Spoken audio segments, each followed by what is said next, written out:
اعوذ باللہ من الشیطان الرجیم بسم اللہ الرحمن الرحیم وَلَقَدْ صَدَقَكُمُ اللَّهُ وَعْدَهُ إِذْ تَحُسُّونَهُم بِإِذْنِهِ حَتَّى إِذَا فَشِلْتُمْ وَتَنَازَعْتُمْ فِي الْأَمْرِ وَعَصَيْتُمْ مِنْ بَعْدِ مَا أَرَاكُمْ مَا تُحِبُّونَ مِنْكُمْ مَنْ يُرِيدُ الدُّنْيَا وَمِنْكُمْ مَنْ يُرِيدُ الْآخِرَةَ ثُمَّ صَرَفَكُمْ عَنْهُمْ لِيَبْتَلِيَكُمْ وَلَقَدْ عَفَا عَنْكُمْ وَاللَّهُ ذُو فَضْلٍ عَلَى الْمُؤْمِنِينَ صدق اللہ العظیم۔ پچھلی نشست میں ایک بات نامکمل رہ گئی تھی۔ حضور کے انتقال کے موقع پر میں نے جیسا کہ آپ کو بتایا کہ پھر حضرت ابو بکر جب تشریف لائے انہوں نے پھر خطبہ دیا، اس میں یہ آیت بھی پڑھی وَمَا مُحَمَّدٌ إِلَّا رَسُولٌ قَدْ خَلَتْ مِن قَبْلِهِ الرُّسُلُ أَفَإِن مَّاتَ أَوْ قُتِلَ انقلبتم عَلَىٰ أَعْقَابِكُمْ وَمَن يَنقلب عَلَىٰ عَقِبَيْهِ فَلَن يَضُرَّ اللَّهَ شَيْئًا۔ لیکن اس کے ساتھ ہی پھر جو الفاظ انہوں نے خود فرمائے اپنی طرف سے وہ بہت ہی بڑے اہم الفاظ ہیں اور بڑی جو سمجھیے کہ ہمت اور جرت کا مظہر ہے۔ من کان یعبد اللہ من کان یعبد محمدا فإن محمدا قد مات۔ جو کوئی بھی بندگی کرتا تھا پوجتا تھا محمد کی، وہ سن لے کہ محمد کا انتقال ہو گیا صلی اللہ علیہ وسلم۔ ومن کان یعبد اللہ فإن اللہ حی لا یموت، اور جو کوئی اللہ کی بندگی کرتا تھا اللہ وہ جان رکھے کہ اللہ تعالیٰ زندہ ہے، اس پر موت وارد نہیں ہوگی۔ 15ویں رکوع کے بعد ہم نے 3 آیتیں اور پڑھ لی تھی، قاری صاحب نے وہ ابھی تلاوت نہیں کی ہے نماز میں۔ اب ہم آگے چل رہے ہیں وَلَقَدْ صَدَقَكُمُ اللَّهُ وَعْدَهُ۔ اب یہ جو عارضی شکست ہو گئی تھی اور مسلمانوں کو زخم پہنچی جس سے ان کے دل زخمی تھے، اس کے ضمن میں اب یہ بہت ہی قول فیصل کے انداز میں یہ آیت آئی ہے وَلَقَدْ صَدَقَكُمُ اللَّهُ وَعْدَهُ۔ دیکھو مسلمانوں، تم ہم سے کوئی شکایت نہیں کر سکتے، اللہ نے تم سے اپنا وعدہ پورا کر دیا تھا۔ اِذْ تَحُسُّونَهُم بِإِذْنِهِ، جبکہ تم انہیں قتل کر رہے تھے اللہ کے حکم سے، تہتے کر رہے تھے، فتح ہو گئی تھی، ہمارا وعدہ پورا تھا۔ حتی اذا فشلتم وتنازعتم فی الامر وعصیتم من بعد ما اراکم ما تحبون، یہاں تک کہ جب تم ڈھیلے پڑے، یہاں ڈھیلے کا ترجمہ کچھ اور بھی کیا گیا ہے، میرے نزدیک تم نے ڈسپلن کو ڈھیلا کیا۔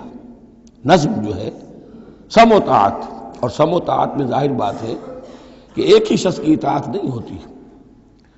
حضور صلی اللہ علیہ وسلم کی اطاعت بھی فرض تھی، اور حضور نے کسی کو امیر مقرر کیا اس کی اطاعت بھی فرض تھی۔ آپ نے فرمایا من اطاعنی فقد اطاع اللہ، جس نے میری اطاعت کی اس نے اللہ کی اطاعت کی۔ ومن عصانی فقد عصی اللہ، جس نے میری نافرمانی کی اللہ کی نافرمانی کی۔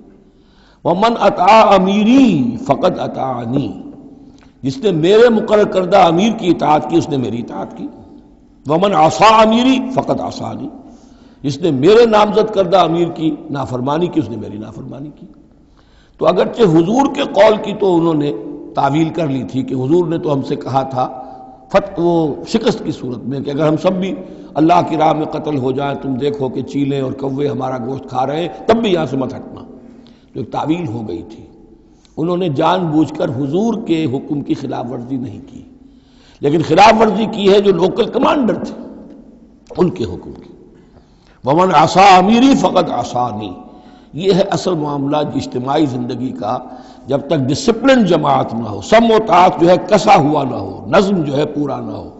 اب وہ درجہ بدرجہ ہوگا، فوج کا ایک سپہ سالار ہے، لیکن پوری فوج میں پھر کوئی داہنا بازو ہے، میسرہ ہے، میمنہ ہے، قلب ہے، پیچھے ہے، ہراول دستہ ہے، ہر ایک کا ایک کمانڈر ہے۔ اب وہاں پر یہ کہ اگر ان کے جو بھی احکام ہیں ان سے سرتابی ہوگی تو وہ فوج جو ہے پھر جو اس کا انجام ہوگا وہ آپ کو معلوم ہے۔ تو نظم تو ہے ایک جماعت کے اندر درجہ بدرجہ جو بھی نظام سم و طاعت ہے اس کے پورے کی پابندی کرنا۔ حتی اذا فشلتم، جب تم ڈھیلے پڑ گئے، وتنازعتم فی الامر، اور امر میں تم نے جھگڑا کیا، وعصیتم من بعد ما اراکم ما تحبون، اور تم نے نافرمانی کی اس کے بعد کہ تم نے وہ چیز دیکھ لی جو تمہیں محبوب ہے۔ میری تعویل اس آیت کے بارے میں یہ ہے، اور بعض علماء نے تو خیر اس کو بہت پسند کیا ہے، بعض نے جو صحابہ کرام سے اتنا قلبی لگاؤ نہیں رکھتے انہوں نے کہا یہ خام خواہ کو صحابہ کی وکالت کرتے ہیں، میرا یہاں پہ موقف یہ ہے کہ بعد ما اراکم ما تحبون سے مراد مال غنیمت نہیں ہے، اس لیے کہ مال غنیمت کی تقسیم کا قاعدہ جو ہے غزوہ بدر کے بعد ہو چکا تھا، چاہے کوئی شخص کچھ جمع کرے نہ کرے برابر کا حصہ اسے ملے گا۔ یہاں من بعد ما اراکم ما تحبون سے مراد فتح ہے، اور اس کے لیے القرآن یفصل بعضہ بعضا، سورہ صف کی وہ آیت وَأُخْرَىٰ تُحِبُّونَهَا نَصْرٌ مِّنَ اللَّهِ وَفَتْحٌ قَرِیب، گویا کہ یہاں بندہ مومن کو دنیاوی کامیابی کو بھی اپنا مقصود نہیں بنانا ہے۔ کامیابی کسے پسند نہیں ہے؟ مقصود نہیں، مقصود ہے اللہ کی رضا جوئی اور اپنا فرض ادا کرنا، مقصود یہ رہے۔ باقی کامیابی ہو ناکامی ہو جو کچھ بھی ہو اللہ کی مرضی ہے، اللہ کی حکمت ہے، اللہ کب فتح لانا چاہتا ہے وہ بہتر جانتا ہے۔ تو یہاں من بعد ما اراکم ما تحبون اکثر نہیں سمجھا ہے کہ اس سے مراد ہے مال غنیمت کی طلب میں وہ وہاں پہرا چھوڑ کر چلے گئے، میرے نزدیک یہ بات صحیح نہیں ہے۔ یہاں پر ما تحبون سے مراد فتح ہے۔ وَلَقَدْ صَدَقَكُمُ اللَّهُ وَعْدَهُ إِذْ تَحُسُّونَهُم بِإِذْنِهِ حَتَّىٰ إِذَا فَشِلْتُمْ وَتَنَازَعْتُمْ فِي الْأَمْرِ وَعَصَيْتُم مِّن بَعْدِ مَا أَرَاكُم مَّا تُحِبُّونَ مِنكُم مَّن يُرِيدُ الدُّنْيَا، تم میں سے وہ بھی ہیں جو دنیا چاہتے ہیں، دنیا میں کامیابی ہو جائے، ہمارا بول بالا ہو جائے، حکومت ہماری قائم ہو جائے۔ مِنكُم مَّن يُرِيدُ الدُّنْيَا وَمِنكُم مَّن يُرِيدُ الْآخِرَةَ، تم میں وہ بھی ہیں جو صرف آخرت کے طالب ہیں۔ ثم صرفکم عنہم، تو گویا کہ تم ہم سے شکایت نہیں کر سکتے، کوئی شکوہ نہیں کر سکتے، لیکن جب تم نے یہ کام کیا حتی اذا فشلتم وتنازعتم فی الامر وعصیتم من بعد ما اراکم ما تحبون، اس کے بعد فرمایا ثم صرفکم عنہم لیبتلیکم، پھر اللہ نے تمہارا رخ پھیر دیا ان کی طرف سے۔ پہلے تو یہ تھا کہ وہ بھاگ رہے تھے اور تم ان کے پیچھے ان کا تعاقب کر رہے تھے، اب وہ الٹا معاملہ ہو گیا کہ اب تم پیچھے اپنی جان بچانے کے لیے ادھر ادھر جا رہے ہو۔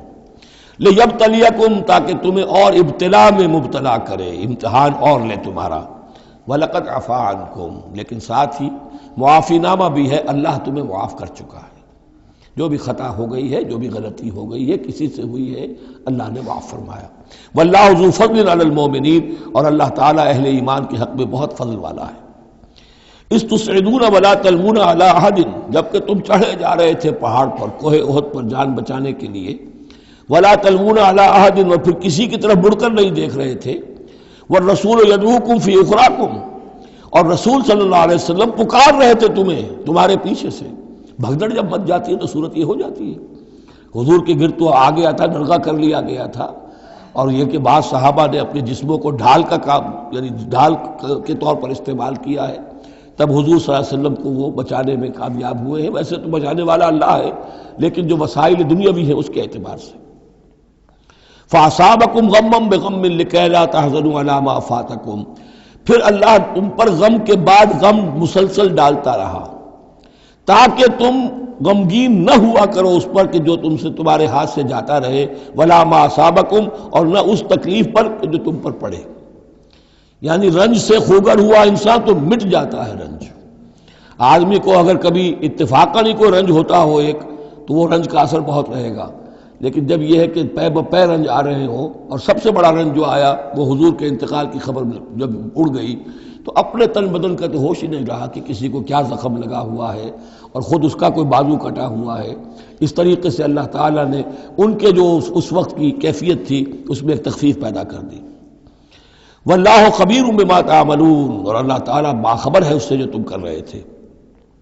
ثم انزل علیکم من بعد الغم امنۃ، پھر اس غم کے بعد اللہ تعالیٰ نے تم پر ایک اونگ، نیند سی طاری کر دی، نعاسن امنۃ نعاسن یغشا طائفۃ منکم، کہ جو تم میں سے ایک گروہ کے اوپر جو ہے وہ طاری ہو گئی۔ اور یہ نیند جو آتی ہے یہ اطمینان قلب کا مظہر ہوتی ہے، کہ جیسے اب سب کچھ انسان نے بھلا دیا اور یہ کہ ایک اس کی کیفیت جو ہے ہو گئی ہے، تو یہ اللہ کی رحمت کے طور پر ہوا۔ وَطَائِفَةٌ قَدْ أَهَمَّتْهُمْ أَنفُسُهُمْ يَظُنُّونَ بِاللَّهِ غَيْرَ الْحَقِّ، البتہ ایک گروہ ایسا تھا کہ جنہیں اپنی جانوں کی پڑی ہوئی تھی اور وہ اللہ کے بارے میں ناحق گمان کر رہا تھا، ظن الجاہلیہ، جہالت والے گمان کر رہا تھا۔ یعنی اگر کوئی بچے کھچے منافقین بھی رہ گئے تھے عبداللہ ابن ابی کے 3 سے آدمیوں کے جانے کے بعد، اگر کوئی 2-4 ہوں تو ان کا حال یہ تھا کہ اس وقت انہیں اپنی جانوں کے لالے پڑے ہوئے تھے، جب یہ کیفیت ہو تو وہ اون کیسے آئے گی؟ تو ان کا تو حال یہ تھا کہ ان کے دل میں وسوسے آ رہے تھے کہ اللہ نے تو مدد کا وعدہ کیا تھا، وہ مدد تو پھر جھوٹی ہو گئی، بات تو اللہ کا جو ہے اللہ کی بات سچی ثابت نہیں ہوئی، ظن جاہلیت ان کے دماغوں میں پیدا ہو رہا تھا۔ وَطَائِفَةٌ قَدْ أَهَمَّتْهُمْ أَنفُسُهُمْ، انہیں اپنی جانوں کے لالے پڑ گئے، يَظُنُّونَ بِاللَّهِ غَيْرَ الْحَقِّ ظَنَّ الْجَاهِلِيَّةِ، وہ اللہ کے بارے میں گمان کر رہے تھے ناحق، جو کہ جاہلیت کا ظن تھا۔ يَقُولُونَ هَلْ لَنَا مِنَ الْأَمْرِ مِنْ شَيْءٍ، اور وہ کہہ رہے تھے کہ ہمارے لیے بھی کوئی اختیار میں حصہ ہے یا نہیں۔ ہو سکتا ہے یہ وہ لوگ ہوں جنہوں نے اس وقت بھی مشورہ دیا تھا کہ جیسے حضور کی رائے تھی کہ مدینے کے اندر ہی محصور رہ کر جنگ کی جائے، ہماری بات نہیں مانی گئی تو ہمارا بھی کوئی اختیار ہے کہ نہیں، ساری بات محمد کی چلے گی صلی اللہ علیہ وسلم۔ یہ بھی جماعتی زندگی میں ہوتا ہے، انسان جو ہے پسند نہیں کرتا، ہر شخص چاہتا ہے میری بات بھی ہو، میری بات کو بھی مانا جائے، میری رائے جو ہے وہ بھی چلے، آخر ہم سب اپنے امیر کی رائے ہی مانتے رہیں، کیسے ہوگا؟ تو حل لنا من الامر من شیء، وہ ہمارے بھی اختیار میں کچھ ہے یا نہیں، ہمارا بھی کوئی اختیار ہے کہ نہیں؟ قل، کہہ دیجئے ان الامر کلہ للہ، امر اور اختیار تو کل کا کل اللہ کے لیے ہے۔ یخفون فی انفسہم ما لم یبدون لک، اے نبی یہ اپنے دل میں وہ بات چھپا رہے ہیں ما لا یبدون لک، جو آپ پر ظاہر نہیں کر رہے، ان کے دل میں کیا ہے اب اللہ کھول کر بتا رہا ہے۔ یقولون لو کان لنا من الامر شیء، یہ کہہ رہے ہیں کہ اگر ہمارا اختیار چلتا، ہماری رائے مانی جاتی، ہمارے مشورے پر عمل ہوتا، ما قتلنا ہا ہونا، تو ہم یہاں قتل نہ ہوتے، یعنی ہمارے اتنے لوگ یہاں پر شہید نہ ہوتے۔ قل، اے نبی ان سے کہیے لو کنتم فی بیوتکم، اگر تم سب کے سب اپنے گھروں میں ہوتے، لبرز الذین کتب علیہم القتل، تب بھی جن لوگوں کے حق میں اللہ کا فیصلہ ہو چکا تھا کہ وہ قتل ہوں، وہ تو کشا کشا میدان میں پہنچ جاتے، الی مضاجعہم، جو بھی ان کے کھیت رہنے کی جگہیں تھیں اللہ کے علم میں، انہیں وہاں پہنچ جانا تھا۔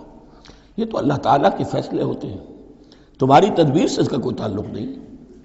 جن کے لیے یہ طے تھا اللہ کے علم میں، اللہ کی مشیت میں کہ انہیں یہ جو خلعت فاخرہ ہے، شہادت کی پہنانی ہے، وہ آتے خود بخود پہنچ جاتے، گھروں سے نکل کر آتے کشا کشا۔ وَلَيَبْتَلِيَ اللَّهُ مَا فِي صُدُورِكُمْ، اور یہ تو اللہ تعالیٰ اصل میں جھان پھٹک کر رہا ہے جو تمہارے دلوں میں ہے، اس کی ابتلا کر رہا ہے، آزما رہا ہے۔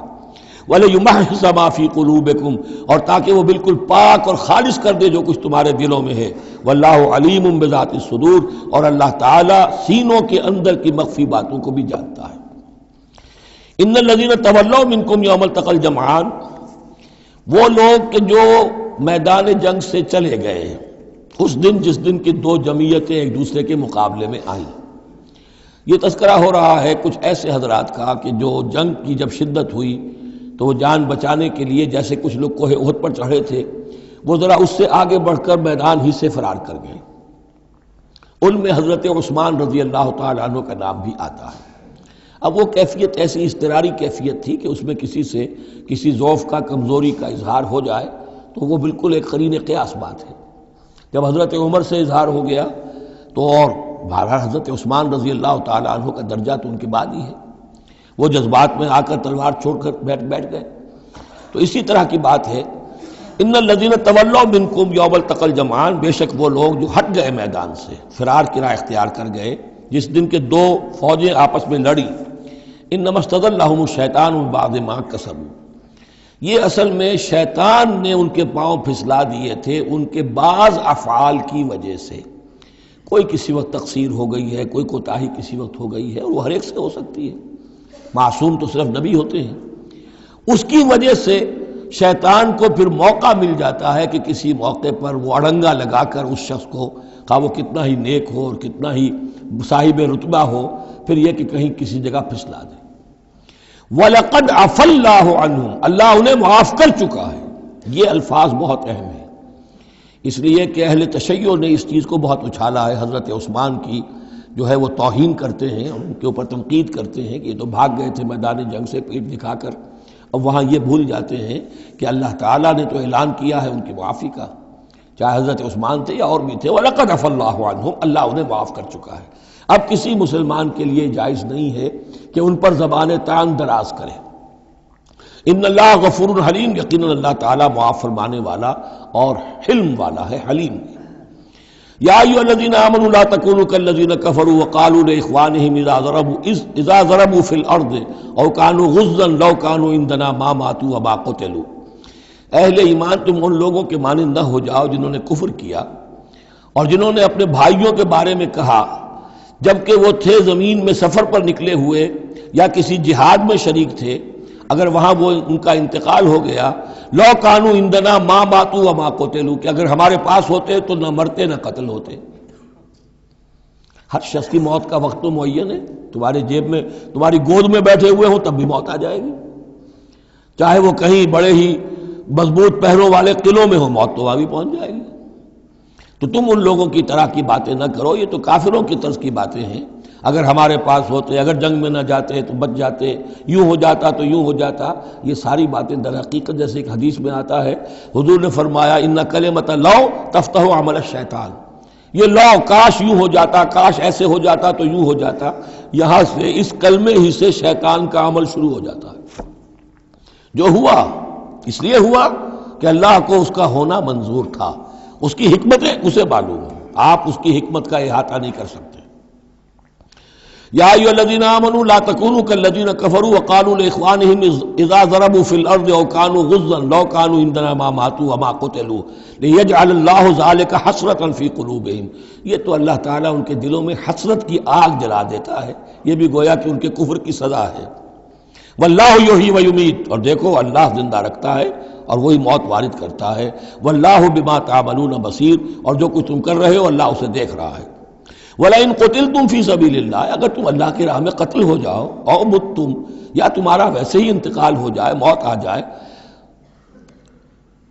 او قتلتم، یا تم قتل ہو جاؤ، وَلَئِن قُتِلْتُمْ فِي سَبِيلِ اللَّهِ او متم لَمَغْفِرَةٌ مِّنَ اللَّهِ وَرَحْمَةٌ خَيْرٌ مِّمَّا يَجْمَعُونَ، تو چاہے اللہ کی راہ میں قتل ہو جاؤ یا ویسے موت آ جائے، اللہ تعالیٰ کی طرف سے جو مغفرت تمہیں ملے گی وہ اور رحمت ملے گی وہ کہیں بہتر ہے ان چیزوں سے جو تم جمع کر رہے ہو۔ اور 10 سال جی لیتے تو کیا کر لیتے، اور کچھ جمع کر لیتے۔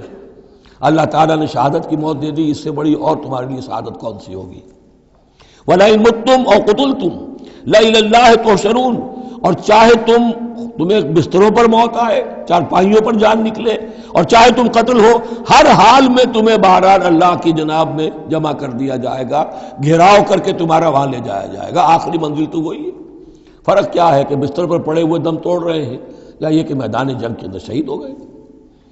فَبِمَا رَحْمَةٍ مِّنَ اللَّهِ لِنتَ لَهُمْ، یہ آیت بھی بڑی اہم ہے سورہ مبارکہ کی۔ اجتماعی زندگی، جماعتی زندگی، جو بھی امیر ہوں، صاحب امر ہوں، جن کے پاس ذمہ داریاں ہوں، ان کے تحت ان کے ساتھی ہیں، آخر وہ انسان ہیں، ان کے بھی جذبات ہیں، ان کے بھی احساسات ہیں، ان کی عزت نفس بھی ہے، ان کے ساتھ نرمی کی جانی چاہیے، سختی نہیں۔ کوئی ملازم ہے، ملازم کے ساتھ آپ سختی کر سکتے ہیں، لیکن یہ تو والنٹیئرز ہیں، جو بھی آیا ہے، جو بھی حضور کے ساتھ تھا، کون تھا وہ؟ کوئی تنخواہ یافتہ سپاہی تو نہیں تھا، وہ کوئی مرسنریز تو نہیں تھے، یہ لوگ آئے ہیں ایمان کی وجہ سے آئے ہیں۔ اب بھی کوئی جماعت ہے، دینی جماعت بنی ہے، تو جو بھی لوگ اس میں کام کر رہے ہیں تو وہ جو ساتھی ہیں ان کے ساتھ ان کے امراء کو نرم رویہ اختیار کرنا چاہیے۔ فَبِمَا رَحْمَةٍ مِّنَ اللَّهِ لِنتَ لَهُمْ، تو یہ تو اللہ کی رحمت کی بات ہے، اللہ کی رحمت کا مظہر ہے نبی کہ آپ ان کے حق میں بہت نرم ہیں۔ وَلَوْ كُنْتَ فَظًّا غَلِيظَ الْقَلْبِ، اور اگر ہوتے آپ تند خو اور سخت دل، لَانفَضُّوا مِنْ حَوْلِكَ، تو یہ آپ کے ارد گرد سے منتشر ہو جاتے، آپ کو چھوڑ کر چلے جاتے۔ کوئی کارواں سے ٹوٹا، کوئی بدگما حرم سے، کہ امیر کارواں میں نہیں خوئے دل نوازی۔ لَانفَضُّوا مِنْ حَوْلِكَ فَاعْفُ عَنْهُمْ، اب چونکہ اتنی بڑی غلطی ہوئی تھی، بہت بڑا چرکا لگ گیا تھا مسلمانوں کو، حضور سے کہا جا رہا ہے اپنے ان ساتھیوں کے بارے میں بھی اپنے دل میں میل مت آنے دیجیے۔ غلطی ہو گئی ہے، کوتاہی ہو گئی ہے، اللہ نے معاف کر دیا ہے، فاعف عنہم، تو آپ بھی انہیں معاف کر دیں، عام حالات میں بھی معاف کرتے رہا کریں۔ واستغفر لہم، جو خطا ہو گئی یا ہو جائے اس پر استغفار کیا کریں ان کے لیے۔ وشاورہم فی الامر، اور یہ نہ کریں کہ اب آئندہ ان کی کوئی بات نہیں سننی، نہیں، مشورے میں شامل رکھیے ان کو بھی، اور ان سے مشورہ کرتے رہا کیجیے امر میں۔ اس سے بھی باہمی اعتماد پیدا ہوتا ہے کہ ہمارا امیر ہم سے مشورہ کرتا ہے، ہماری بات کو اہمیت دیتا ہے۔ یہ بھی گویا کہ در حقیقت اجتماعی زندگی کے لیے بہت ہی ضروری بات ہے۔ فَإِذَا عَزَمْتَ، البتہ جب مشورے کے بعد آپ کا دل ٹھک جائے، آپ ایک ارادہ کر لیں، فیصلہ کر لیں، فتوکل علی اللہ، تو اب کسی شخص کی بات کی پرواہ نہ کیجیے، پھر توکل سارا اللہ کی ذات کے اوپر۔ یعنی حضور نے مشورہ کیا تھا اس وقت، کچھ لوگوں کی رائے وہی تھی جو حضور کی رائے تھی، لیکن کچھ حضرات نے کہا کہ ہم تو کھلے میدان میں، ہم کاہے کو جان بچا کر بیٹھے یہاں پر، ہمیں تو شہادت کی موت چاہیے، شہادت ہے مطلوب و مقصود مومن۔ تو حضور نے ان کی رعایت کی، فیصلہ کر دیا۔ اب جو فیصلہ حضور کا ہے اب اس پر توکل، اس لیے کہ اس کے فوراً بعد جب حضور حضرت عائشہ کے حجرے سے برآمد ہوئے ہیں تو خلاف معمول آپ نے زرہ پہنی ہوئی تھی، ہتھیار لگائے ہوئے تھے، اس سے اندازہ ہو گیا کہ معاملہ کوئی سخت ہے جو آنے والا ہے۔ تو پھر ان لوگوں نے کہا حضور ہم اپنی رائے واپس لیتے ہیں، جو آپ کی رائے اس پر عمل کر لیں، یہ اس کا معاملہ ہے۔ جب ایک فیصلہ ہو جائے تو یہ نہیں کہ اب دل میں یقین ہو جائے آدمی ابھی ادھر ابھی ادھر، نہیں، پھر اس کے اوپر جم جائے۔ فَإِذَا عَزَمْتَ، جب آپ ایک فیصلہ کر لیں، فَتَوَكَّلْ عَلَى اللَّهِ، تو اللہ پر توکل کیجئے، ان اللہ یحب المتوکلین، یقیناً اللہ تعالیٰ توکل کرنے والوں کو پسند کرتا ہے۔ ان ینصرکم اللہ فلا غالب لکم، اے مسلمانوں دیکھو، اگر اللہ تمہاری مدد کرے گا کوئی تم پر غالب نہیں آ سکتا۔ وَإِن یخذلکم، اور اگر اللہ تمہاری مدد چھوڑ دے، دستکش ہو جائے، فمن ذا الذی ینصرکم من بعدہ، تو کون ہے وہ جو تمہاری مدد کرے گا اس کے بعد۔ وعلی اللہ فلیتوکل المؤمنون، پس اللہ ہی پر توکل کرنا چاہیے ایمان والوں کو۔ وما کان لنبی ان یغل، اور کسی نبی کی یہ شان نہیں ہے کہ وہ غل کرے۔ اب یہ غل اور غل یہ دو الفاظ ہیں عربی زبان کے، عام طور پر جو غل کا لفظ آتا ہے وہ مال غنیمت میں سے کسی چیز کا چوری کر لینا، اور غل ہے دل میں کینہ ہونا۔ تو ایک خیال تو یہ ہے، اور یہ روایات ہیں کہ حضور پر کچھ منافقوں نے الزام لگایا تھا کہ مال غنیمت میں آپ نے کوئی خیانت کی ہے، معاذ اللہ ثم معاذ اللہ۔ تو اس کا جواب دیا جا رہا ہے کسی نبی کی یہ شان نہیں ہے کہ وہ کوئی چوری کرے، کوئی چیز چھپائے۔ وَمَن یغلل یأت بما غل یوم القیامہ، اور جو کوئی ایسا کام کرے گا وہ تو پھر جو کچھ اس نے چھپایا ہوگا لے کر حاضر ہوگا قیامت کے دن۔ ثم توفیٰ کل نفس ما کسبت وہم لا یظلمون، پھر ہر ذی نفس کو دے دیا جائے گا، توفیٰ دیکھیے پھر وہ دیا جانا، وفا یوفی، یوفا توفیٰ، ثم توفیٰ کل نفس، پورا دے دیا جائے گا ہر جان کو، ما کسبت، جو کچھ اس نے کمایا ہوگا، وہم لا یظلمون، اور ان پر کوئی ظلم نہیں ہوگا۔ ایک رائے البتہ مولانا اصلاحی صاحب نے ظاہر کی ہے کہ یہاں غل بمانی غل ہے، یعنی الزام یہ لگایا گیا تھا منافقین کی طرف سے، عبداللہ ابن ابی کی طرف سے، کہ یہ بڑے ایمبیشس آدمی ہیں محمد صلی اللہ علیہ وسلم، اور یہ عرب پر اپنی حکومت قائم کرنے کے لیے انہوں نے ہماری جانوں کو تختہ مشق بنایا ہے، ہمیں استعمال کر رہے ہیں، ہمیں مروا رہے ہیں۔ تو گویا کہ ہماری خیر خواہی نہیں کر رہے بلکہ ان کے دلوں میں ہماری جو ہے وہ بدخواہی ہے۔ تو یہ غل کے معنی میں یہ ان کا مفہوم ہے جو انہوں نے لیا ہے، واللہ اعلم۔ افمن اتبع رضوان اللہ کمن باء بسخط من اللہ، تو کیا بھلا وہ شخص جس نے اللہ کی رضا کی پیروی کی اس کے مانند ہو جائے گا جو اللہ کے غضب اور غصے کو کما کر لایا۔ ومأواہ جہنم، اور اس کا ٹھکانہ جہنم ہے، وبئس المصیر، اور وہ بہت ہی بری جگہ ہے پہنچنے کی۔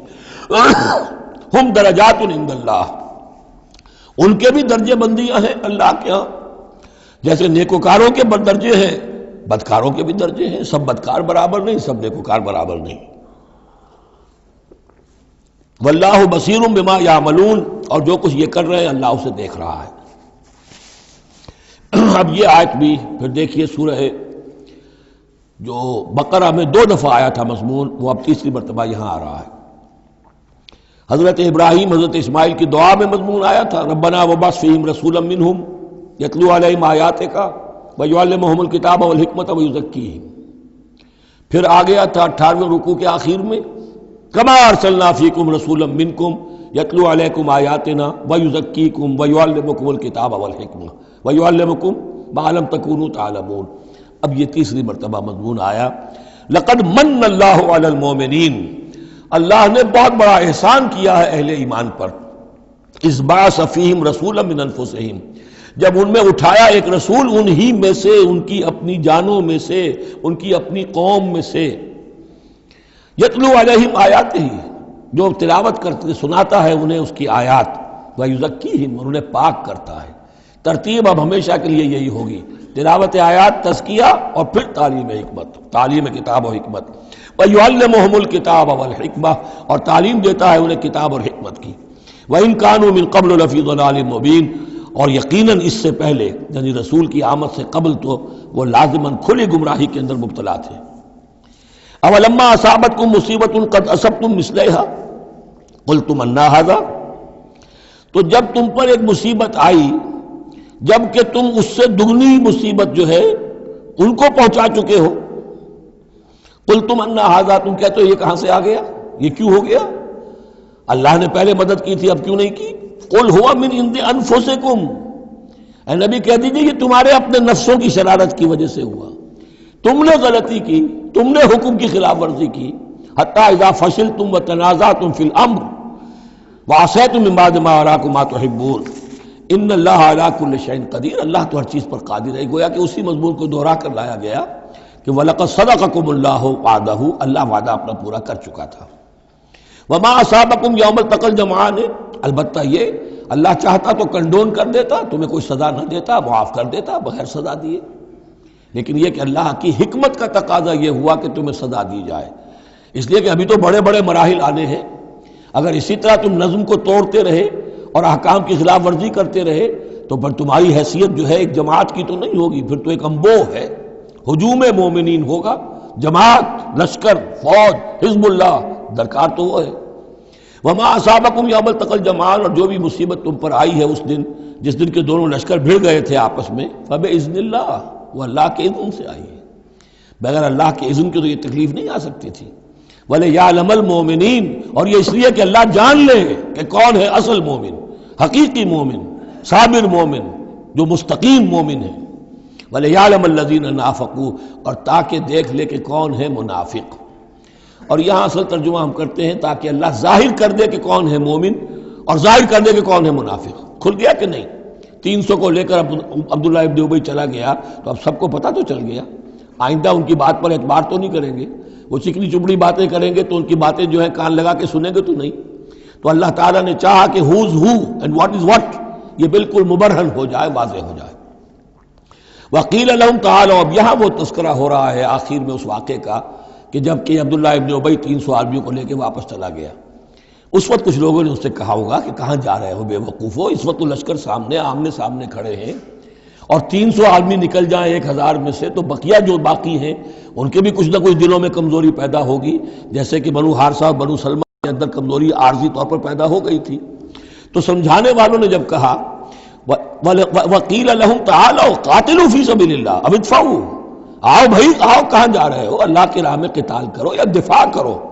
دفاع ہو رہا ہے تو مدینے کے اوپر حملہ ہوگا تو کیا ہوگا، اگر یہاں پر یہ لشکر جو ہے شکست کھا گیا تو کیا تمہاری بہو بیٹیاں جو ہے پھر آ کر وہ انہیں لے کر اپنی بانیاں بنا کر نہیں لے جائیں گے؟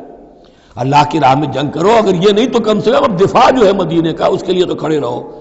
قالوا لو نعلم قتالا لاتبعناکم، ان کا اگر ہم سمجھتے کہ جنگ ہونی ہے تو ہم ضرور تمہارا ساتھ دیتے، یعنی یہ تو در حقیقت نورا کشتی ہو رہی ہے، یہ حقیقت میں جنگ ہے ہی نہیں۔ یہ محمد کے ساتھ ہی جو مہاجرین آئے ہیں مکے سے اور یہ جو مکے سے اب آئے ہیں چڑھ کر، یہ سب ایک ہیں کہ تھیلے کے چٹے بٹے ہیں اور ہمارا ان سے کوئی سروکار نہیں۔ لو نعلم قتالا لاتبعناکم ہم للکفر یومئذ اقرب منہم للایمان، اس دن وہ ایمان کی نسبت کفر سے قریب تر تھے۔ یقولون بافواہہم ما لیس فی قلوبہم، وہ اپنے منہوں سے وہ بات کہہ رہے ہیں جو ان کے دلوں میں نہیں ہے۔ واللہ عالم بما یکتمون، اور جو کچھ وہ چھپا رہے ہیں وہ اللہ کے علم میں ہے۔ الذین قالوا لاخوانہم وقعدوا لو اطاعونا ما قتلوا، یہ وہ لوگ ہیں کہ جنہوں نے کہا، ان کے جو بھائی جو وہاں پر مسلمان صادق الایمان تھے جو وہاں شہید ہو گئے، تو جو لوگ بیٹھے رہے تھے انہوں نے کہا لو اطاعونا ما قتلوا، اگر وہ بھی ہمارے ساتھ آ گئے ہوتے، ساتھ ہمارے چلے آتے، 300 ہم آئے تھے، وہ اور بھی آ جاتے تو قتل نہ ہوتے۔ قل فادرؤوا عن انفسکم الموت ان کنتم صادقین، تو اے نبی ان سے کہیے اچھا اگر سچے ہو تو اپنی جانوں سے موت کو ہٹا کر دکھاؤ، کیا موت سے بچے رہو گے؟ کیا موت یہاں گھروں میں نہیں آئے گی؟ ولا تحسبن الذین قتلوا فی سبیل اللہ امواتا، اب وہ پھر آیت آ گئی 19ویں رکوع کی، ولا تقولوا لمن يقتل فی سبیل اللہ امواتا بل احیاء ولکن لا تشعرون، سورہ بقرہ اس کے 19ویں رکوع کی آیت ہے۔ اور یہاں ولا تحسبن الذین قتلوا فی سبیل اللہ امواتا، ہرگز نہ سمجھنا ان لوگوں کو جو اللہ کی راہ میں قتل ہو جائیں کہ وہ مردہ ہیں، بل احیاء، بلکہ وہ تو زندہ ہیں، عند ربہم یرزقون، اپنے رب کے پاس انہیں رزق مل رہا ہے، رزق پا رہے ہیں۔ فرحین بما آتاہم اللہ من فضلہ، وہ تو خوشیاں منا رہے ہیں، شادیانے بجا رہے ہیں جو کچھ اللہ نے اپنے فضل سے ان کو عطا کیا ہے۔ وَيَسْتَبْشِرُونَ بِالَّذِينَ لَمْ يَلْحَقُوا بِهِم مِّن خَلْفِهِمْ، اور ابھی وہ خوش وقت ہو رہے ہیں، خوشخبریاں حاصل کر رہے ہیں کہ ہمارے اور بھائی بھی جو پیچھے رہ گئے، ابھی شہادت کی خلت انہیں نہیں ملی، وہ بھی آئیں، اور جو ہمیں اللہ تعالیٰ نے ناز و نعم کے اندر اس وقت رکھا ہوا ہے اس سے وہ بھی شاد کام ہوں جو ان کے پیچھے ہیں۔ اللہ خوف علیہم ولا هم یحزنون، کہ ان پر کوئی نہ خوف ہوگا اور نہ وہ کسی حزن سے دوچار ہوں گے۔ یستبشرون بنعمت من اللہ وفضل، اور وہ تو خوشیاں منا رہے ہیں اللہ تعالیٰ کی نعمت کی وجہ سے اور اس کے فضل کی بنا پر، وَأَنَّ اللَّهَ لَا يُضِيعُ أَجْرَ الْمُؤْمِنِينَ، اور یہ اس بات پر کہ اللہ تعالیٰ اہل ایمان کے اجر کو ضائع نہیں کرتا۔ الَّذِينَ اسْتَجَابُوا لِلَّهِ وَالرَّسُولِ مِن بَعْدِ مَا أَصَابَهُمُ الْقَرْحُ۔ اب یہاں اصل میں جو آیات آ رہی ہیں اس کے بارے میں دو قسم کی روایات ہیں تاریخ کی۔ ایک تو پختہ واقعہ یہ ہے کہ حضور صلی اللہ علیہ وسلم نے جب یہ پتہ چل گیا کفار چلے گئے، اب جو بھی کچھ ضروری کام تھے وہ کیے، جو بھی شہداء تھے دفنایا، پھر اچانک آپ کو خیال آیا کہ یہ کفار چلے گئے ہیں، لیکن ہو سکتا ہے انہیں اپنی غلطی کا احساس ہو کہ مسلمان جو ہیں اس وقت تو یوں سمجھیے کہ وہ بالکل اس حالت میں تھے کہ ہم ختم کر سکتے تھے کہ دوبارہ نہ آ جائے، سیکنڈ تھاٹ نہ ہو۔ تو آپ نے فیصلہ کیا کہ مسلمانوں چلو تعاقب کرو تاکہ انہیں معلوم ہو جائے کہ ہماری ہمت ہاری ہوئی نہیں ہے، انہیں پتہ چلے گا کہ مسلمان اس وقت بھی اس کیفیت میں کہ ہمارے تعاقب میں آ رہے ہیں تو پھر وہ جرأت نہیں کریں گے۔ تو اس وقت اہل ایمان جو تھے انہوں نے اس کے باوجود کہ جسم جو ہے زخموں سے چور چور تھے، اتنا بڑا صدمہ پہنچا تھا، پھر وہ تیار ہو گئے اور حضور 8 میل تک ہمراہ الاسد تک چل کر آئے مدینے سے باہر، اور وہاں جو ہے ابو سفیان کو وہ خیال فی الواقع آ چکا تھا اور وہ لوٹنے کی فکر کر رہا تھا۔ ایک تاجر ادھر سے آ رہا تھا، اس نے کہا تھا جا کے مسلمانوں سے بتا دو کہ میں بہت بڑا لشکر لے کر آ رہا ہوں فوراً۔ تو آ کر انہوں نے کہا بھی، لیکن اس کے بعد انہوں نے کہا کہ جو بھی ہو سو ہو، جو اللہ کا حکم ہے اس کے رسول کا حکم ہے، ہم تو کمر کس کے آ گئے ہیں۔ اسی طرح کا واقعہ بیان ہوتا ہے کہ ابو سفیان جاتے ہوئے یہ کہہ گیا تھا کہ اب اگلے سال دوبارہ ملاقات ہوگی بدر میں، یعنی 1 سال پہلے بدر میں جنگ ہوئی تھی، اب 1 سال کے بعد جو ہے یہ احد میں ہم آ گئے مدینے پر حملہ آور ہو کر، اب ہمارے تمہارے درمیان تیسرا مقابلہ بدر میں ہوگا اگلے سال، وہ بدر صغریٰ کہلاتا ہے۔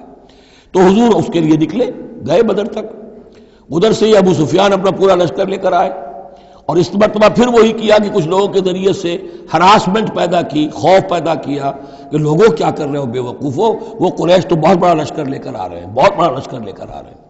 تو اس کے جواب میں مسلمانوں نے وہ صبر والے کلمات کہے جو آ رہے ہیں۔ تو یہ دونوں یہ الفاظ جو ہیں، یہ آیات دونوں پر منطبق ہو سکتی ہیں۔ الذین استجابوا للہ والرسول من بعد ما اصابہم القرح، جن لوگوں نے لبیک کہی اللہ کی پکار پر اور رسول کی پکار پر اس کے بعد کہ انہیں چرکے لگ چکے تھے، زخم ان کے جسم زخمی تھے۔ للذین احسنوا منہم واتقوا اجر عظیم، یقیناً ایسے محسنین اور متقین کے لیے بہت بڑا اجر ہے۔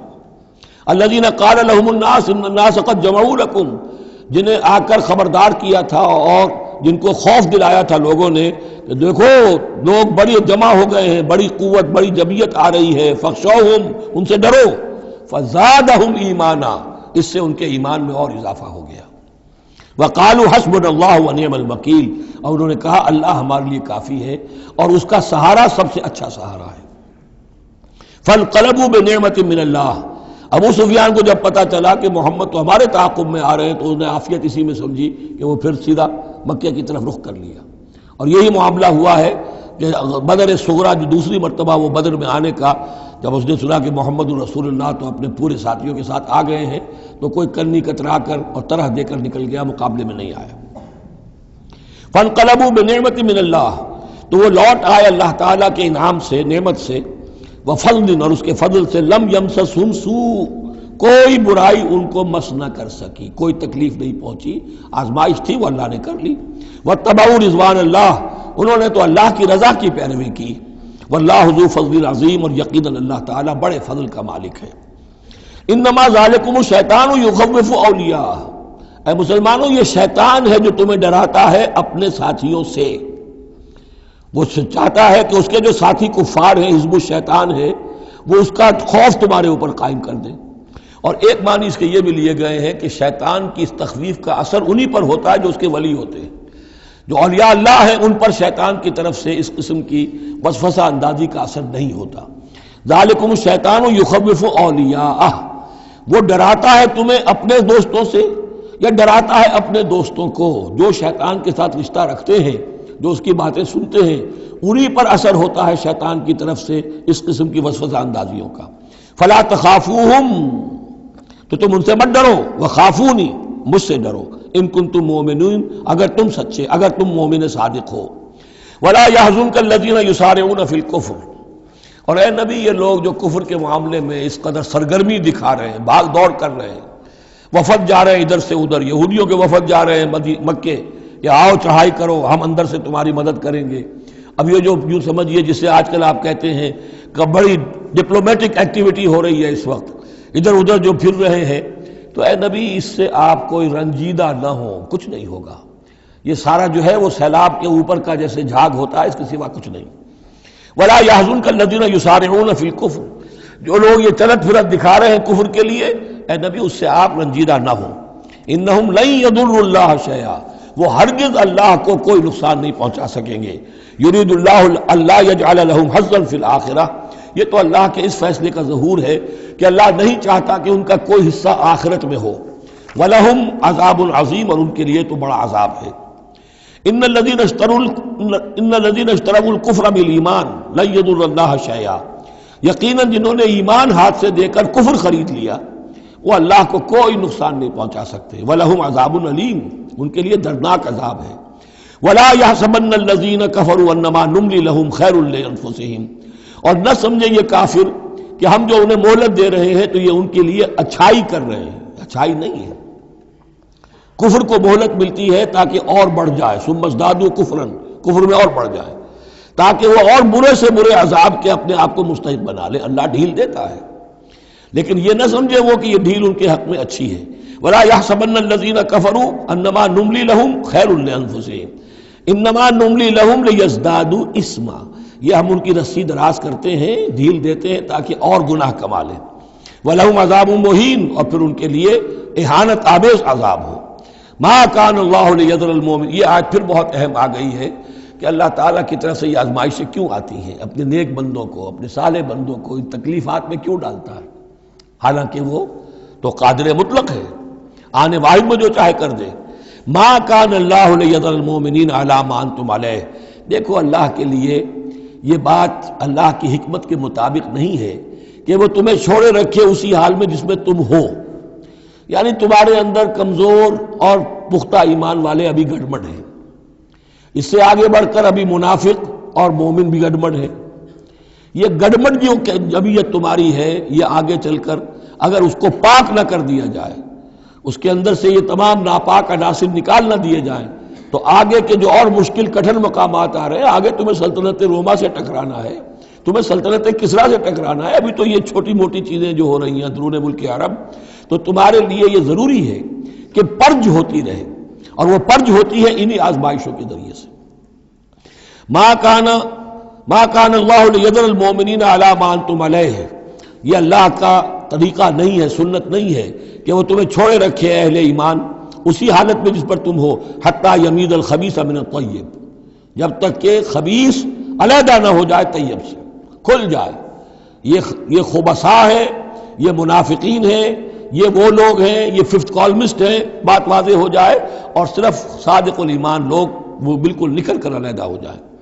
وما کان اللہ لیطلعکم علی الغیب، اور اسی طریقے سے اللہ تعالیٰ کی یہ بھی طریقہ نہیں ہے کہ غیب کی خبریں تمہیں دے. لیکن اللہ یجتبی من رسلہ من یشاء، ہاں یہ معاملہ اللہ تعالیٰ نے کہ غیب کے حالات کی اطلاع دینا یہ اپنے رسولوں کے لیے رکھا ہوا ہے. جس کو وہ چن لیتا ہے رسولوں میں سے، وہ غیب کے حالات بھی بتاتا ہے. وہ غیب ان کو از خود معلوم نہیں ہوتا، اللہ کے بتانے سے معلوم ہوتا ہے. یعنی یہ کہ ان آزمائشوں میں کیا حکمتیں ہیں، کیا اس میں تمہارے لیے خیر آ رہا ہے، ہر چیز ہر ایک کو نہیں پڑھائی جائے گی بچوں کی طرح، البتہ یہ کہ یہ چیزیں ہم رسولوں کو بتا دیتے ہیں. فآمنوا باللہ ورسلہ، تمہارے لیے طریقہ صحیح کیا ہے؟ ایمان پختہ رکھو اللہ پر اور اس کے رسولوں پر. وَإِن تُؤْمِنُوا وَتَتَّقُوا فَلَكُمْ أَجْرٌ عَظِيمٌ، اور اگر تم یہ دو شرطیں پوری کر دو گے، ایمان میں ثابت قدم رہو گے، تقوی پر کاربند رہو گے، تو تمہارے لیے بہت بڑا اجر ہے۔ وَلَا يَحْسَبَنَّ الَّذِينَ يَبْخَلُونَ بِمَا آتَاهُمُ اللَّهُ مِنْ فَضْلِهِ هُوَ خَيْرًا لَّهُمْ، اسی طرح نہ سمجھے وہ لوگ کہ جو بخل کر رہے ہیں اس مال کے ساتھ جو اللہ نے انہیں دیا ہے اپنے فضل میں سے، کہ یہ ان کے لیے خیر ہے۔ ظاہر بات ہے جب جنگ احد کے لیے تیاری ہو رہی ہوگی، حضور نے کہا ہوگا کہ لاؤ بھائی لوگ اب کچھ پیسے دیں، کچھ مال و اسباب جمع کریں تاکہ اسباب جنگ جو ہے وہ فراہم کیے جائیں۔ اب جو ان میں سے غنی تھے، انہوں میں سے جن لوگوں نے بخل کیا، اب ان پر اشارہ ہو رہا ہے کہ انہوں نے بخل کر کے بچا لیا، وہ یہ نہ سمجھے کہ یہ کوئی اچھا کام کیا ہے۔ وَلَا يَحْسَبَنَّ الَّذِينَ يَبْخَلُونَ بِمَا آتَاهُمُ اللَّهُ مِنْ فَضْلِهِ، اللہ نے اپنے فضل سے انہیں جو کچھ عطا کیا ہے، اب اس میں بخل سے کام لے رہے ہیں کہ وہ ان کے لیے اچھا ہے، بل ہوا شر لہم، یہ ان کے لیے بہت برا ہے۔ سَيُطَوَّقُونَ مَا بَخِلُوا بِهِ يَوْمَ الْقِيَامَةِ، اسی مال کے توق بنا کر ان کے گردنوں میں پہنائے جائیں گے قیامت کے دن، جو بخل انہوں نے کیا تھا۔ وَلِلَّهِ مِيرَاثُ السَّمَاوَاتِ وَالْأَرْضِ، اور آسمانوں اور زمین کی وراثت بالآخر اللہ ہی کے لیے ہے۔ آج یہ تمہارے پاس ہے، یہ میرے پاس ہے، بالآخر سب کچھ اللہ کے لیے رہ جائے گا، ہم نہیں ہوں گے، ہمارے بعد کسی اور کا، پھر کسی اور کا، اور پھر یہ سارا مال و اسباب ہاتھ بدلتے ہوئے بالآخر میراث تو اللہ کی ہے۔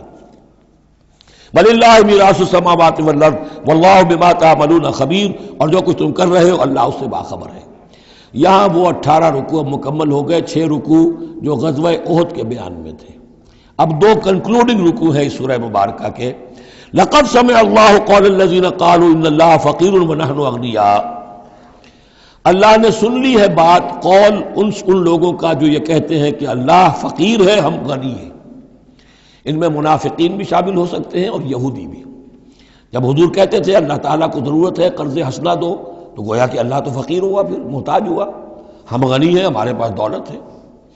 سَنَكْتُبُ مَا قَالُوا، ہم لکھ لیں گے جو کچھ انہوں نے کہا ہے۔ بڑا غصہ ہے اس کے اندر، ہم لکھ لیں گے جو کچھ انہوں نے کہا ہے۔ فوراً تو نہیں پکڑتے، لیکن ایک وقت آئے گا کہ جس دن انہیں اپنے اس قول کی پوری جو ہے اس کی سزا مل جائے گی۔ اور صرف یہی نہیں، قتلہم الانبیاء بغیر حق، اور جو نبیوں کو یہ قتل کرتے رہے ناحق، وَنَقُولُ ذُوقُوا عَذَابَ الْحَرِيقِ، اور ہم کہیں گے کہ اب چکھو مزہ اس جلا دینے والے سلگتی ہوئی آگ کا۔ ذَلِكَ بِمَا قَدَّمَتْ أَيْدِيكُمْ، اور یہ سب کچھ ہے تمہارے اپنے ہاتھوں نے جو آگے بھیجا ہے۔ وَأَنَّ اللَّهَ لَيْسَ بِظَلَّامٍ لِّلْعَبِيدِ، اور اللہ تو اپنے بندوں کے حق میں ہرگز ظالم نہیں ہے۔ الَّذِينَ قَالُوا إِنَّ اللَّهَ عَهِدَ إِلَيْنَا، یہ گویا کہ پھر یہود کی طرف رخ ہو گیا ہے، جیسا کہ اس صورت میں پہلے تھا، اس رکوع میں 19ویں میں۔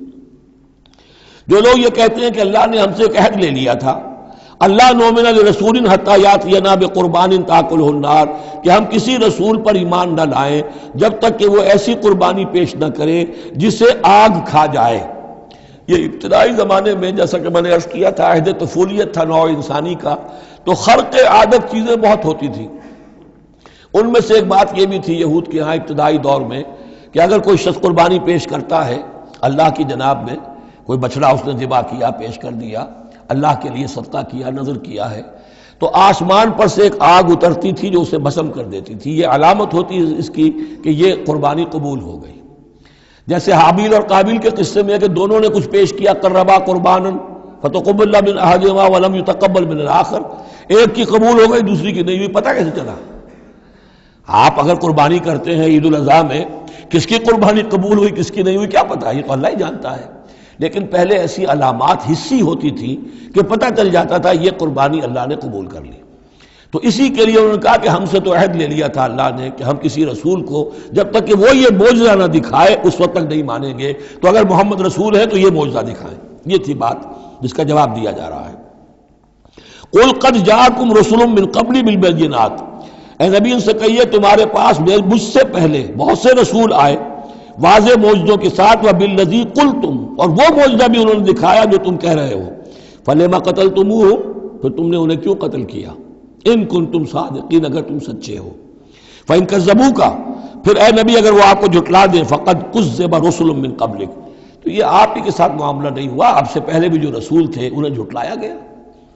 گویا کہ یہ تو اس راستے کی ایک عام جو ہے وہ تجربہ ہے جو آپ کو بھی کرنا پڑے گا جو اس سے پہلے نبیوں کے ساتھ ہوا ہے۔ جاؤ بالبینات، وہ بھی آئے تھے واضح نشانیاں لے کر، واضح معجزات کے ساتھ، والزبر، اور صحیفے لے کر، والکتاب المنیر، اور روشن کتاب لے کر۔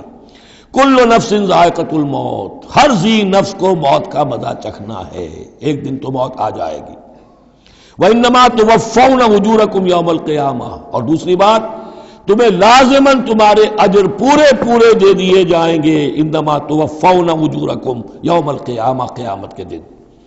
فمن زحزح عن النار، تو جو کوئی بچا لیا گیا جہنم سے، آگ سے، وادخل الجنہ، اور داخل کر دیا گیا جنت میں، فقد فاز، وہ کامیاب ہو گیا۔ اللہم ربنا اجعلنا منہم، اللہم ربنا اجعلنا منہم، وما الحیات الدنیا الا متاع الغرور، اور نہیں ہے دنیا کا یہ سارا ساز و سامان مگر دھوکے کی ٹٹی، دھوکے کا سامان۔ اب وہ آیت آ گئی جو سورہ بقرہ کے 19ویں رکوع میں آئی تھی، وَلَنَبْلُوَنَّكُمْ بِشَيْءٍ مِّنَ الْخَوْفِ وَالْجُوعِ وَنَقْصٍ مِّنَ الْأَمْوَالِ وَالْأَنفُسِ وَالثَّمَرَاتِ، صرف یہ کہ صیغہ بدلا ہوا ہے، یہاں مجہول کا صیغہ ہے۔ لَتُبْلَوُنَّ فِي أَمْوَالِكُمْ وَأَنفُسِكُمْ، اے مسلمانوں دوبارہ کان کھول کے سن لو، تمہیں لازماً آزمایا جائے گا، تمہارے مالوں میں بھی اور تمہاری جانوں میں بھی۔ وَنَقْصٍ مِّنَ الْأَمْوَالِ وَالْأَنفُسِ وَالثَّمَرَاتِ، یہ آنا ہے، کان کھول کر سن لو۔ یہ پھولوں کی سیج نہیں ہے، یہ کانٹوں بھرا بستر ہے۔ جنت لینی ہے تو یہ نہیں ٹھنڈے ٹھنڈے اور بغیر تکلیفیں اٹھائے تمہیں جنت مل جائے گی۔ ام حسبتم ان تدخلوا الجنہ ولا تسمعن من الذين اوتوا الكتاب من قبلكم ومن الذين اشركوا اذى كثيرا، اور تمہیں لازماً سننی پڑیں گی ان لوگوں سے بھی کہ جنہیں تم سے پہلے کتاب دی گئی تھی، اور ان مشرکین سے بھی اذًا کثیرا، بڑی تکلیف دہ باتیں سننی پڑیں گی۔ سنو اور صبر کرو، جیسے حضور سے ابتدا میں کہا گیا تھا وَاصْبِرْ عَلَىٰ مَا يَقُولُونَ وَاهْجُرْهُمْ هَجْرًا جَمِيلًا، جو کچھ یہ کہہ رہے ہیں سنیے اور صبر کیجیے۔ اور ہمیں خوب معلوم ہے، کسی نے آ کر کہہ دیا مجنون ہے، کسی نے کہہ دیا شاعر ہیں، کسی نے کہا ساحر ہیں، کسی نے کہا مسحور ہیں۔ وَلَقَدْ نَعْلَمُ أَنَّكَ يَضِيقُ صَدْرُكَ بِمَا يَقُولُونَ، اے نبی ہمیں خوب معلوم ہے کہ جو کچھ یہ کہہ رہے ہیں، جو کچھ آپ کو سننا پڑ رہا ہے ان کی زبانوں سے، اس سے آپ کا سینہ بھیجتا ہے، آپ کو تکلیف پہنچتی ہے، لیکن صبر کیجیے۔ وہی بات ہے جو کہی جا رہی ہے مسلمانوں سے۔ وَإِن تَصْبِرُوا وَتَتَّقُوا فَإِنَّ ذَلِكَ مِنْ عَزْمِ الْأُمُورِ، اور اگر تم صبر کیے رہو گے، ثابت قدم رہو گے اور تقویٰ کی راہ اختیار کیے رکھو گے، فَإِنَّ ذَلِكَ مِنْ عَزْمِ الْأُمُورِ، تو یہ بڑے ہمت کے کاموں میں سے ہے۔ وَإِذْ أَخَذَ اللَّهُ مِيثَاقَ الَّذِينَ أُوتُوا الْكِتَابَ، اور یاد کرو جب کہ اللہ نے جن کو کتاب دی تھی ان سے ایک قول و قرار لیا تھا، ایک میثاق لیا تھا، لَتُبَيِّنُنَّهُ لِلنَّاسِ وَلَا تَكْتُمُونَهُ، تم لازماً اسے واضح کرو گے لوگوں کے لیے، چھپاؤ گے نہیں۔ تم نے علم کو چھپا لیا، علم تو عام کرنے کی شے ہے۔ لَتُبَيِّنُنَّهُ لِلنَّاسِ وَلَا تَكْتُمُونَهُ، اسے چھپاؤ گے نہیں۔ فَنَبَذُوهُ وَرَاءَ ظُهُورِهِمْ، اس عہد کو انہوں نے اپنی پیٹھوں کے پیچھے پھینک دیا۔ وَاشْتَرَوْا بِهِ ثَمَنًا قَلِيلًا، اور بڑی ہلکی سی حقیر سی قیمت اس کی وصول کر لی۔ فَبِئْسَ مَا يَشْتَرُونَ، تو بہت ہی بری شے ہے جو وہ حاصل کر رہے ہیں، جو چیز انہوں نے قبول کی ہے۔ وَلَا تَحْسَبَنَّ الَّذِينَ يَفْرَحُونَ بِمَا آتَاهُ، اور نہ سمجھے وہ لوگ کہ جو اگر کچھ دے دیتے ہیں، کچھ نیکی کر لیتے ہیں، جو کچھ کیا ہے تو اس پر فرح بہت یعنی اینٹ رہے ہیں، اینڈ رہے ہیں، اکڑ رہے ہیں، ہم نے یہ کچھ کر دیا ہے۔ وَيُحِبُّونَ أَن يُحْمَدُوا بِمَا لَمْ يَفْعَلُوا، اور اس سے بھی اگلا درجہ ان لوگوں کا ہوتا ہے جو چاہتے ہیں کہ ان کی تعریف کی جائے ایسے کاموں پر جو انہوں نے کیے ہی نہیں ہیں۔ اور اس کی سب سے بڑی مثال آج کل کے دور میں سپاس نامے ہوتے ہیں، فلاں صاحب آئے سپاس نامہ پیش کیا جا رہا ہے، جو ان کے کہیں 7 پشتوں میں بھی کوئی کام ان سے نہ ہوا ہو وہ بھی ان کے کھاتے میں ڈال کر، یہ جو چاپلوسی ہوتی ہے تو وہ پسند کرتے ہیں اس کو۔ وَيُحِبُّونَ أَن يُحْمَدُوا بِمَا لَمْ يَفْعَلُوا، جو کچھ کیا ہی نہیں اس پر بھی ان کی تعریف کی جائے، اگر کچھ کر لیا تو کہنے کیا، اس کا تو ڈھنڈورا پیٹیں گے، اس کو تو شائع کریں گے، اس کا جو بھی ہوگا ڈنکے کی چوٹ بیان کریں گے، اس سے بھی آگے بڑھ کر جو کیا نہیں اس پر تعریف چاہتے ہیں۔ فَلَا تَحْسَبَنَّهُمْ بِمَفَازَةٍ مِّنَ الْعَذَابِ، تو مت سمجھنا ان کے بارے میں کہ وہ عذاب سے بچ جائیں گے۔ وَلَهُمْ عَذَابٌ أَلِيمٌ، اور ان کے لیے دردناک عذاب ہے۔ وَلِلَّهِ مُلْكُ السَّمَاوَاتِ وَالْأَرْضِ، اللہ ہی کے لیے ہے آسمانوں اور زمین کی بادشاہی۔ وَاللَّهُ عَلَىٰ كُلِّ شَيْءٍ قَدِيرٌ، اور اللہ ہر چیز پر قادر ہے۔ اب آ گیا ہے وہ آخری رکوع جو قرآن مجید کے عظیم ترین مقامات میں سے ہے۔ اس کی پہلی 6 آیتیں وہ ہیں کہ جس کے بارے میں روایت آتی ہے کہ جس شب میں یہ نازل ہوئی ہیں تو پوری رات حضور پر رقت آری رہی، آپ کھڑے بیٹھے لیٹے ہوئے روتے رہے۔ جب آئے حضرت بلال صبح کے وقت جگانے کے لیے، نماز کی اطلاع دینے کہ نماز کا اب تیار ہے، تو جب آپ کو دیکھا کہ آپ پر یہ جو ہے طاری ہے رقت، تو پوچھا کیا وجہ ہے، تو پھر آپ نے فرمایا آج مجھ پر یہ آیات نازل ہوئی۔ یعنی وہ رقت جو ہے وہ شکر کے جذبے کے تحت تھی، اتنی عظیم آیات۔ ایک یہ نوٹ کیجئے، یہ 20واں رکوع شروع ہو رہا ہے سورہ آل عمران کا، اور 20ویں رکوع کی پہلی آیت سورہ بقرہ میں کیا تھی؟ ان فی خلق السماوات والارض واختلاف اللیل والنہار والفلک التی تجری فی البحر بما ينفع الناس وما انزل اللہ من السماء من ماء فاحیا به الارض بعد موتها، وہ آیات الآیات، اسی کا خلاصہ ہے یہ۔ ان فی خلق السماوات والارض واختلاف اللیل والنہار، یقیناً آسمانوں اور زمین کی تخلیق میں اور رات اور دن کے الٹ پھیر میں، لا آیات لأولی الالباب، ہوش مند لوگوں کے لیے نشانیاں ہیں۔ وہاں آیت ختم ہوئی تھی لا آیات لقوم یعقلون، ان لوگوں کے لیے نشانیاں ہیں جو عقل سے کام لیتے ہیں، یا اولو الالباب۔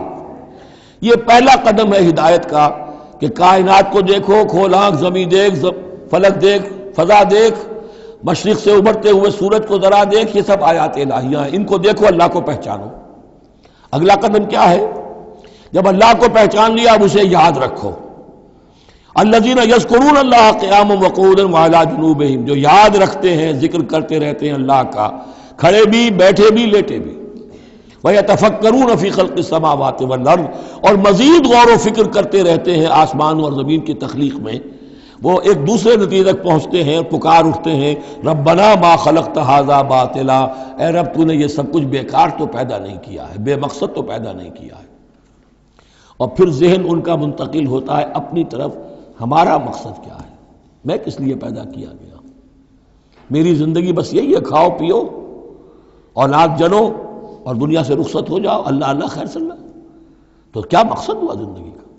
معلوم ہوا کہ نہیں، کوئی خلا ہے، انسانی اعمال کے نتیجے نکلنے چاہیے، نیکی کا بدلہ ملنا چاہیے۔ اس دنیا میں تو نہیں ملتا، اکثر نیکوکاروں جو ہے وہ دنیا میں فاقوں میں رہتے ہیں، اور بدکار جو ہے وہ عیش کرتے ہیں۔ تو کوئی اور زندگی ہونی چاہیے، کوئی اور دنیا ہونی چاہیے کہ جس میں بھرپور بدلہ مل جائے، مکافات عمل ہو۔ لہذا وہ کہہ اٹھتے ہیں سبحانک فقنا عذاب النار، پاک ہے تیری ذات، تو اے اللہ ہمیں اس دوسری زندگی میں جو عذاب تو نے تیار کر رکھا ہے جہنم کا، اسے بچا۔ ربنا انک من تدخل النار فقد اخزیتہ، اے اللہ جس کو تو نے داخل کر دیا آگ میں، اسے تو رسوا کر دیا۔ وما للظالمین من انصار، اور ظالموں کے لیے کوئی مددگار نہیں ہوں گے۔ ربنا اننا سمعنا، اب ایمان باللہ، ایمان بالآخرت کے بعد اب ایسے لوگوں کے دلوں کے کانوں میں جب کسی نبی کی آواز آتی ہے، رسول کی پکار آتی ہے، تو لبیک کہتے ہیں فوراً، دیر نہیں لگاتے، جیسے حضرت ابوبکر نے فوری طور پر دعوت قبول کر لی، اس لیے کہ ایمان باللہ اور ایمان بالآخرت تک تو خود پہنچ چکے تھے۔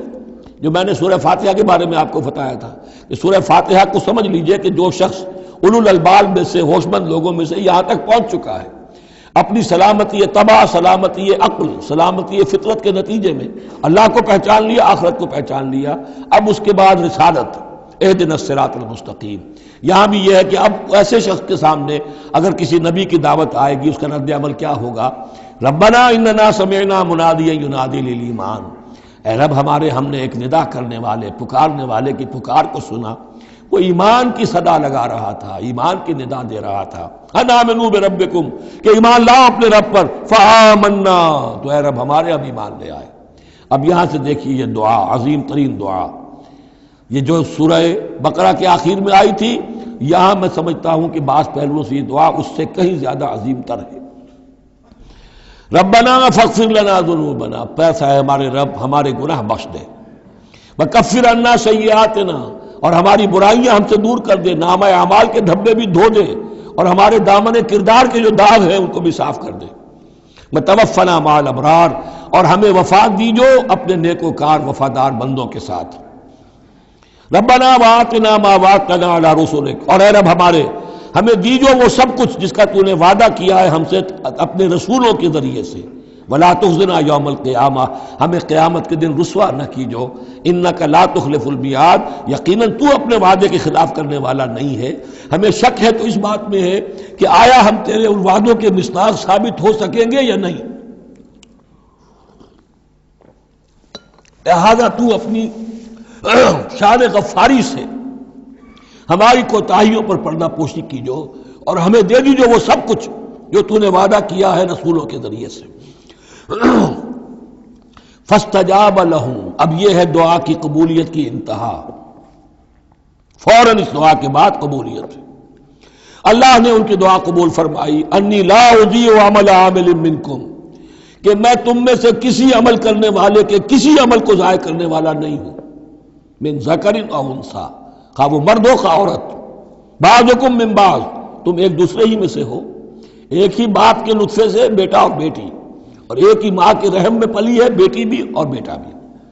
فالذین ہاجروا، تو میرے وہ بندے اور اے میرے وہ بندوں جنہوں نے یہ کام کیے میرے لیے، فالذین ہاجروا، جنہوں نے ہجرت کی، وَأُخْرِجُوا مِن دِيَارِهِمْ، جو اپنے گھروں سے نکال دیے گئے، وَأُوذُوا فِي سَبِيلِي، جنہیں میری راہ میں ایذائیں پہنچائی گئیں، وَقَاتَلُوا، اور انہوں نے میری راہ میں جنگ کی، وَقُتِلُوا، جانیں بھی دے دی، قتل ہو گئے، لَأُكَفِّرَنَّ عَنْهُمْ سَيِّئَاتِهِمْ، کوئی شک ہی نہیں، لازماً میں ان سے ان کی برائیوں کو دور کر دوں گا، ان کے نامہ اعمال میں کوئی دھبے ہوں گے انہیں بھی دھو دوں گا، وَلَأُدْخِلَنَّهُمْ جَنَّاتٍ تَجْرِي مِن تَحْتِهَا الْأَنْهَارُ، اور لازماً داخل کروں گا انہیں ان باغات میں جن کے نیچے نہریں بہتی ہیں، ثوابا من اللہ، اور یہ بدلہ ہوگا اللہ کے پاس سے، واللہ عنده حسن الثواب، اور یقیناً اچھا بدلہ اللہ ہی کے پاس ہے۔ اب اس کے بعد جو 4 آیتیں رہ گئی، 5 آیتیں، یہ پھر ایک کنکلوڈنگ ہے تمام پر، چونکہ اس وقت اس صورت میں کچھ یہود کا ذکر ہوا، نصارہ کا، اہل کتاب کا، اہل ایمان کا، مشرکین کا بھی۔ لا یغرنک تقلب الذین کفروا فی البلاد، اے نبی صلی اللہ علیہ وسلم، یہ کافر جو بھاگ دوڑ کر رہے ہیں ادھر سے ادھر، ادھر سے ادھر، اور سازشیں کر رہے ہیں اور جمعیتیں فراہم کر رہے ہیں اسلام کو ختم کرنے کے لیے، اس سے آپ دھوکے میں نہ آئیں، ان کی طاقت کے بارے میں کہیں آپ مروب نہ ہو جائیں۔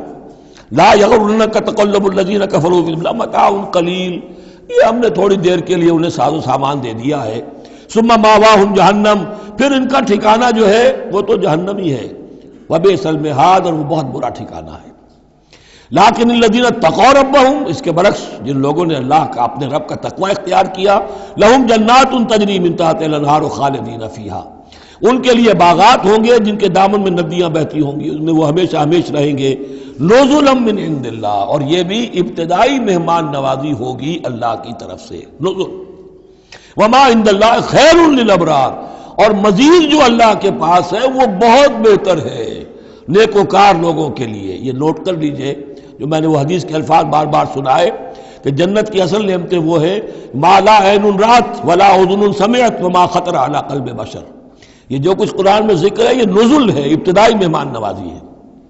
وَإِنَّ مِنْ أَهْلِ الْكِتَابِ لَمَن يُؤْمِنُ بِاللَّهِ وَمَا أُنزِلَ إِلَيْكُمْ، اور اہل کتاب میں وہ بھی ہیں، اچھے لوگ بھی ہیں جو ایمان رکھتے ہیں اللہ پر بھی، وما انزل الیکم، اور اس پر بھی جو تم پر نازل کیا گیا، وما انزل الیہم، اور اس پر بھی جو ان کی طرف نازل کیا گیا، خاشعین للہ، ان کے دلوں میں اللہ کا خوف ہے، عجز کرتے ہیں، عاجزی اور تواضع برتتے ہیں، لا یشترون بآیات اللہ ثمنا قلیلا، وہ اللہ کی آیات کو حقیر سی قیمتوں پر فروخت نہیں کرتے، اولئک لہم اجرہم عند ربہم، یقیناً ایسے لوگوں کا اجر ان کے رب کے پاس محفوظ ہے، ان اللہ سریع الحساب، یقیناً اللہ تعالی حساب لینے میں دیر نہیں لگاتا۔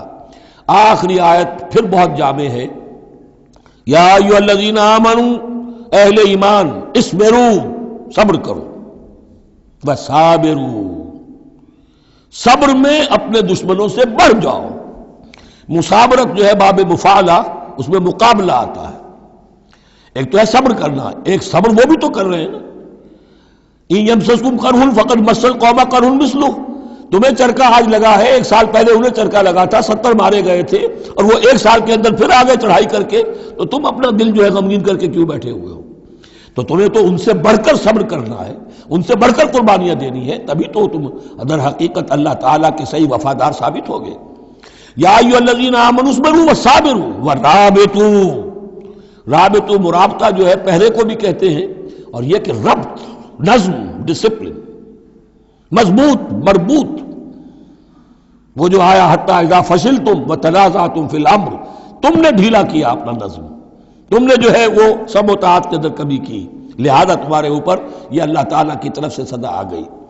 یا ایھا الذین آمنوا اصبروا وصابروا ورابطوا، اہل ایمان صبر پر جاگزی رہو اور صبر کے مقابلے میں دوسروں سے آگے نکل جاؤ، ورابطوا اور مربوط رہو، واتقوا اللہ لعلکم تفلحون، اور آخری اور اہم ترین چیز اللہ کا تقوی اختیار کیے رکھو تاکہ تم فلاح پاؤ۔ یہ سب کچھ کرو گے تو فلاح ملے گی، ایسے ہی گھر بیٹھے فلاح نہیں ملتی۔ بارک اللہ لی ولکم فی القرآن العظیم ونفعنی وإیاکم بالآیات والذکر الحکیم۔